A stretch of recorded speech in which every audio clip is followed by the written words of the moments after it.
Hello my friends, in this lecture, we will discuss hacking methodology. The ethical hacking tackle explains the procedures, tools, and strategies involved in ethical hacking.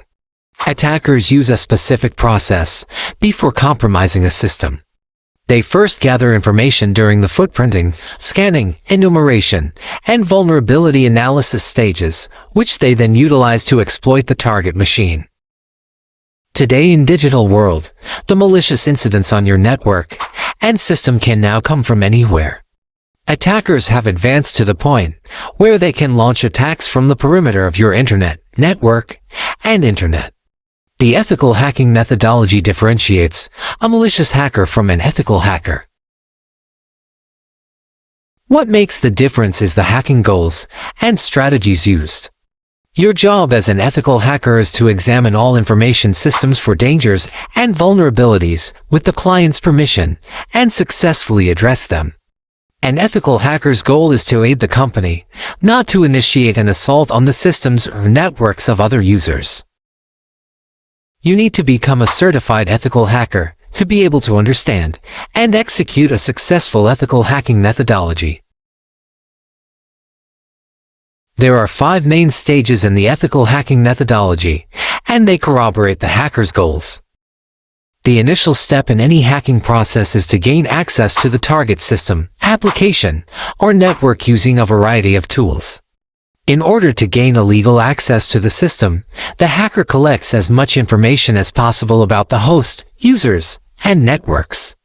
There are 2 types of footprinting, active footprinting and passive footprinting. Active footprinting is the process of obtaining information directly from the target, using software tools like Metasploit or Nmap. And passive footprinting, on the other hand, is acquiring information about a target without engaging in direct contacts, such as visiting public websites or social media pages. The hacker next scans the collected information to determine how the target responds to attacks.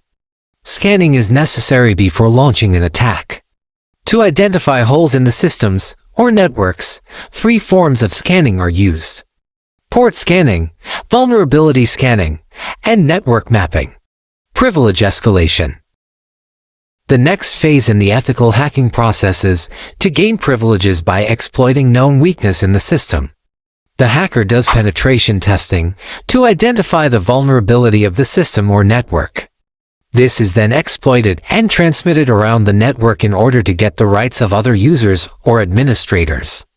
This is also known as the exploitation phase, and it can take different forms. The goal of this stage is to make the system a puppet in the hands of the hacker, allowing them to carry out their commands and move wherever they want. A hacker uses a payload to convert the target system into a puppet, forcing it to obey their commands.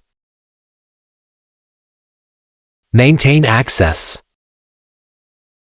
When malicious hackers gain access to your system, their goal is to use that access for future attacks without your knowledge or permission. So, the next phase in ethical hacking is to run programs to ensure ongoing access. A hacker can use Trojans, backdoors, spyware, and keyloggers to intercept traffic, tamper with privileges, and steal valuable assets. An ethical hacker can exploit network security weaknesses to stop logging and other security controls, send an email as the administrator, do SQL injection attacks, access confidential files, upload a file proving your accomplishment, and so on. You must explain to your client in detail why you need to keep access to their computers until the assignment is complete. Hiding files. The next step is to conceal data theft, infected files, and other malicious behavior. The approach used here is rootkit and steganography. If I have root access to a system and want to hide a file, the logical solution is to use a rootkit, which can hide any file from practically all detection by hooking file system reads. For example, rootkits are extremely difficult to detect in a typical working setting because you cannot rely on what the operating system reports. If you have tripwire on a system that is running properly and monitoring the full file system, the installation of a rootkit should be noticed. But if an attacker can acquire root and has access to the tripwire systems, all baits are off. Covering tracks. The final step is to erase all evidence that could implicate the hacker. No criminal wants to be caught, thus the attacker removes any existing logs that the IT security professional may discover. The technique used includes altering registry settings, editing, distorting, or totally eliminating logs values, deleting files, and uninstalling all applications used. The ethical hacker delivers a full report by reviewing and commenting on the vulnerabilities discovered and exploited, how the attacker is likely to acquire access to the data, and how long a bad hacker's activities can continue undetected.